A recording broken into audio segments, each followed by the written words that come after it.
Buenas noches. Hoy hablaremos sobre el enigma de la muerte. Como sabemos, la muerte se considera un hecho o un enigma vital que se puede esperar de un hecho biológico, cultural, social y clínico.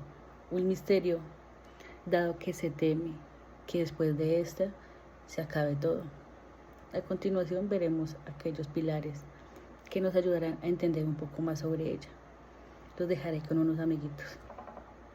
El nacer, vivir y morir. Podemos observar el nacimiento y la muerte de otras personas, pero nadie tiene la experiencia directa del propio nacer y morir. Podemos tener experiencia de enfermar, sufrir y hasta de haber estado a punto de morir o en estado profundo de coma. Pero nadie tiene experiencia de haber muerto o poder contarlo después. La antropología biológica, neurología y medicina tienen mucho que decirnos sobre la muerte. Christopher Pearl, neurólogo británico, según criterios neurológicos, ha definido así la muerte clínicamente, como la pérdida irreversible de la capacidad de respirar y la capacidad para estar consciente. Hoy en día, gracias a la respiración artificial y cuidados intensivos, se sigue haciendo circular la sangre y mantener algún tiempo la respiración, aunque se haya entrado en estado vegetativo.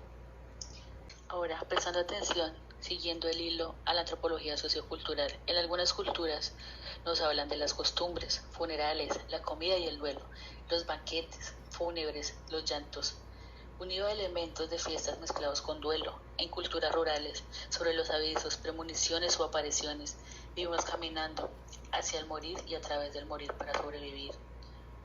Habíamos escuchado la antropología biológica y la cultural, ahora hablemos de la filosofía. Los pensadores ante la muerte, hacia el más allá desde el cuerpo y la persona. La muerte plantea un descubrimiento, el deseo de morir, una amenaza destinada a morir y una pregunta, ¿qué será de mí? Estos planteamientos son los tres modelos que trascienden más allá del espacio temporal.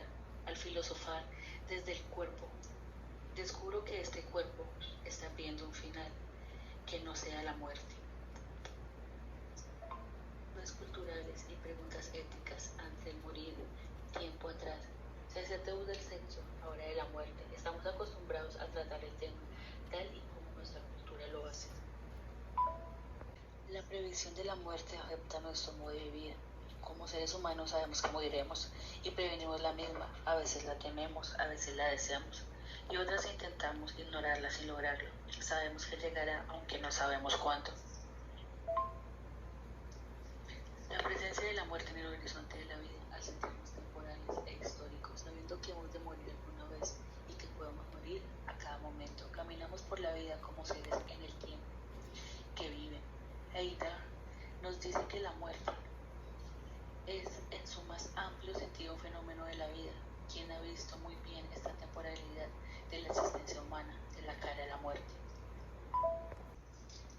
Aquí se expone una cultura que disimula el dolor, el envejecimiento, la muerte, a dónde va la sociedad, que convierte en tabú la enfermedad, la muerte o el duelo.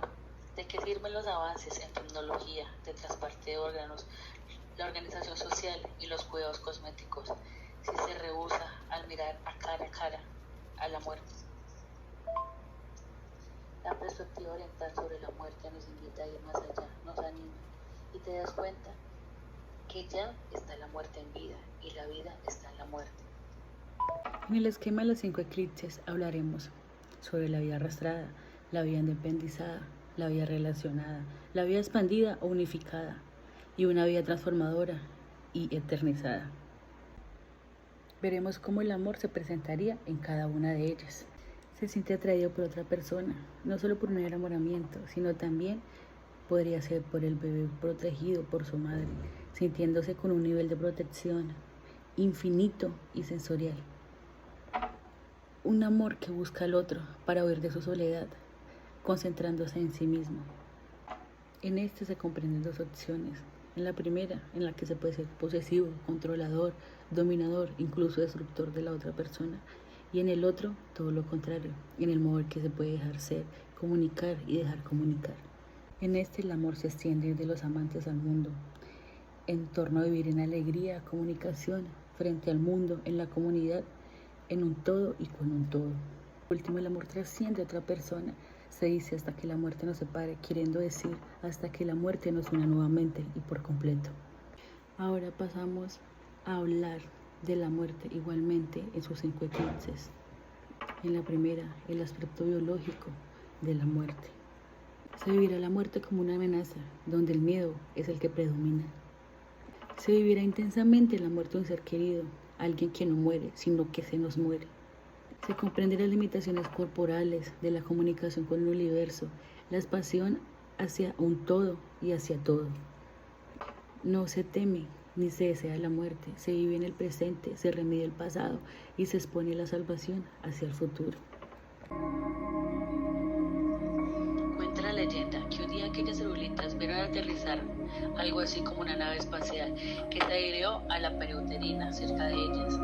Es aquí donde había descendido por las sopas de falopio un óvulo fecundado. Durante meses lo vieron desarrollarse, tomar forma, palpitar y comenzar a flotar como nadando. En aquel espacio se engañaron con la criatura, pero de aquí que de pronto se agitó todo, un terremoto, unas convulsiones y contracciones, unas corrientes de agua, y aquella criatura con la que se han encariñado se les escapó por el túnel oscuro. La subentaron para retenerla, pero alguna fuerza parece tirar desde afuera. Al final se les escapó y se cerró la salida o entrada de aquel túnel. Y dice la fábula que aquellas celulitas se quedaron solas y tristes en el interior del seno materno, llorando por la criatura desaparecida. Se pusieron a organizar un funeral por la muerte, pero les molestaban los ruidos que veían del exterior. Sabía que allí afuera se estaba celebrando con júbilo el nacimiento. No es más que una fábula, pero en realidad es que desde adentro del seno materno se veía como una muerte, lo que desde fuera es un nacimiento. ¿Ocurrirá lo mismo con la muerte? ¿Será que la muerte solamente se ve como muerte desde aquí, desde lo que llamamos vida, y en cambio será un nacimiento desde más allá? Queda ahí la pregunta.